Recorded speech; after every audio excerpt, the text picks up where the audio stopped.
Pessoal do Help Química, sejam bem-vindos à nossa aula de número 28, ligações metálicas. Pessoal, essa é uma aulinha facinha, que quase professor nenhum aborda no ensino médio, né? Ou não abordam da maneira que eu vou estar explicando hoje para vocês. Pessoal, as ligações metálicas, elas explicam para nós uma série de propriedades, inclusive aquelas que nós vimos na aula de número 23, né? Dos metais serem bons condutores de calor, eletricidade, etc. Por que eles são bons condutores de calor e eletricidade? Bom, a primeira coisa que nós precisamos entender é que as ligações metálicas elas ocorrem através de metais, né? Isso é meio que óbvio, né? E através de ligas metálicas, né? Que essas ligações se formam. Então, por exemplo, quando você vai ter uma aliança de ouro 18 quilates, o que você tem ali? Você tem uma liga entre ouro, prata e um outro metal que eu não me lembro qual que é, mas eu acho que é cobre, né? Não lembro aqui de cabeça. Então, galera, nós temos uma série de ligações metálicas no nosso cotidiano. Então, por exemplo, em solda, né, de cobre e estanho, por exemplo, e uma série de coisas, né? A maioria dos móveis, das joias que as mulheres usam, tudo tem ligações metálicas envolvidas. O que essas ligações metálicas elas têm de tão importante assim na nossa vida? Elas são formadas, pessoal, porque os raios atômicos dos metais são muito grandes, né? Nós vimos isso em algumas aulas atrás. E esses raios sendo grandes demais, os elétrons de valência, eles ficam basicamente livres, formando uma espécie de mar de elétrons. Então esses elétrons eles podem se mover livremente pelos átomos que fazem parte dessa liga metálica. Por esse motivo, então, pessoal, com esses átomos tendo camadas de valência muito grandes, com esses elétrons ficando livres, eles conseguem e vir de qualquer lado. Então, isso explica a propriedade dos dos metais serem bons condutores de eletricidade. Eles têm elétrons livres para que as eletricidades elas possam estar caminhando, né, entre o que nós chamamos de nuvem de elétrons ou mar de elétrons, né, dá no mesmo.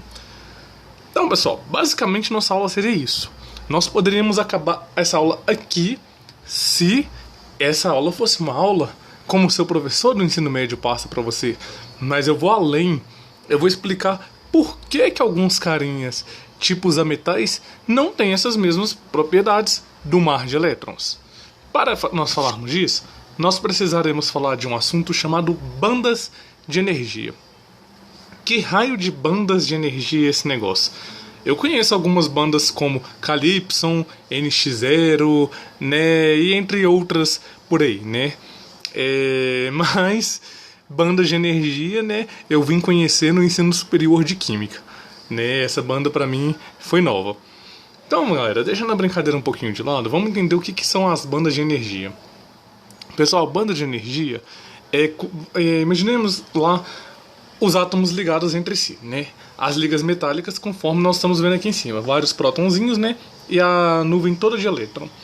Essa região aqui, mais externa, juntando uma porção de orbitais atômicos, né? Nós chamamos de banda de energia. Então, vai ter... porque nós já aprendemos que os elétrons habitam regiões chamadas de orbitais. Nós vimos isso na aula de modelos atômicos atuais, certo?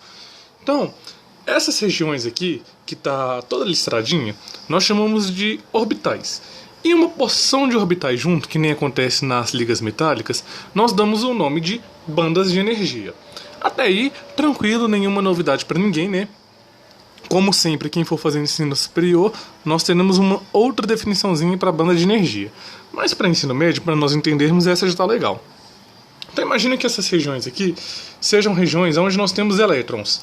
São uma região de orbitais onde temos os elétrons disponíveis, belezinha? E aqui em cima nós temos uma região vazia.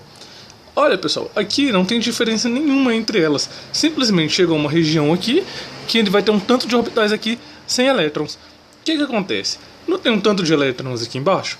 Os elétrons, eles não possuem cargas negativas e cargas iguais não gostam de ficar juntas. Aí o que acontece? Começa a vir elétron para cá, começa a vir elétron para cá, na hora que aqui enche volta elétron para cá, volta elétron para cá e fica essa brincadeira toda. Eles se movem tão rápido que chega uma hora que a gente não sabe mais aonde os elétrons estão. Nós só vemos eles se movendo assim, ó, para cima e para baixo, para cima e para baixo, que nenhum movimento de um ioiô. Beleza, pessoal? Então esse movimento das camadas preenchidas com elétrons para as camadas não preenchidas, nós damos compreende as propriedades dos metais serem bons condutores de eletricidade e bons condutores de calor.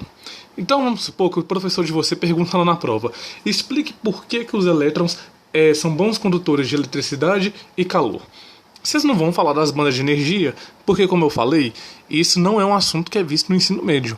Mas aqui eu estou indo um pouquinho além para que vocês entendam, né, que não é simplesmente um mar de elétrons que existe lá, né, e esses elétrons ficam passeando lá por cima. Não, eles passeiam porque existem orbitais não preenchidos, entendeu?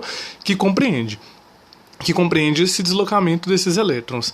Então, se o professor de vocês perguntarem numa prova por que os elétrons são bons condutores de calor e eletricidade, vocês vão falar que é porque eles possuem raios atômicos grandes, aonde os seus orbitais da camada de valência possuem elétrons livres que fazem que eles tenham um deslocamento facilitado. Beleza, pessoal? Então essa seria a resposta mais indicada para você que está no ensino médio. Mas conhecimento nunca é demais, né? E por que então, se a banda de um condutor é assim, por que então existem alguns materiais que são semicondutores?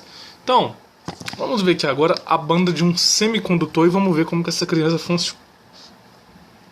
Essa banda de energia compreende a um semicondutor. Então, aqui embaixo nós temos os elétronzinhos, todos aqui de castigo. Só que entre as camadas preenchidas e as não preenchidas, né, que estão de vermelhinhos, nós temos um gap. O que significaria esse gap ou gap, né? Traduzindo para o português ao pé da letra. Seria um buraco, literalmente um buraco, um vazio, um vácuo no meio aqui. Então, para esses elétrons virem para cima, nós precisaríamos fornecer uma quantidade mínima de energia. Para quê? Para que esse elétron vencesse essa barreira e começasse aquela velha historinha. Elétrons vêm para cá, elétrons vêm para cá, elétrons vêm daqui para cá, e assim fica repetindo toda a brincadeira. Mas para isso é preciso fornecer um pouquinho de energia para quê? Para romper essa barreirinha que é chamada de gap. Belezinha, pessoal? Então é assim que ocorre nos semicondutores, né? Entre aqueles orbitais que estão preenchidos e os que não estão preenchidos, existe um buraquinho aqui no meio, né? Que esse buraquinho nós damos o nome de gap, e ele é um vácuo, literalmente, né? Que dificulta a passagem do elétron daqui para cá. Tranquilo, pessoal? Facinho, facinho, né? E as bandas de um não condutor? Olha só que legal, as bandas de não condutor, né? Nós temos dois tipos de situações. Aquela que é todos os orbitais são preenchidos com os elétrons e os elétrons não tem para onde migrar, né? Eles ficam, digamos, eles não podem fazer a dança do cachorro louco, né? Eles não podem vir para cá, não tem para onde ir, beleza? E tem aquela onde que o gap é grandão. Olha o tamanhozão desse gap aqui em amarelinho. Então os elétrons que estão aqui embaixo não conseguem chegar até aqui em cima nessa camada mais vazia. Belezinha então, pessoal? Então tá aí, tá explicado então por que alguns carinhas são condutores e outros não. Espero que vocês tenham gostado da aula de hoje, que eu tenha matado essa curiosidade que vocês possam vir a ter no ensino médio. Deixe suas opiniões aqui no vídeo, assine o nosso canal para ficar por dentro das novidades e marque um like se gostou do vídeo, beleza? Indique aos amigos, aos coleguinhas e fique na sequência que nós iremos falar de ligações iônicas. Forte abraço e até já!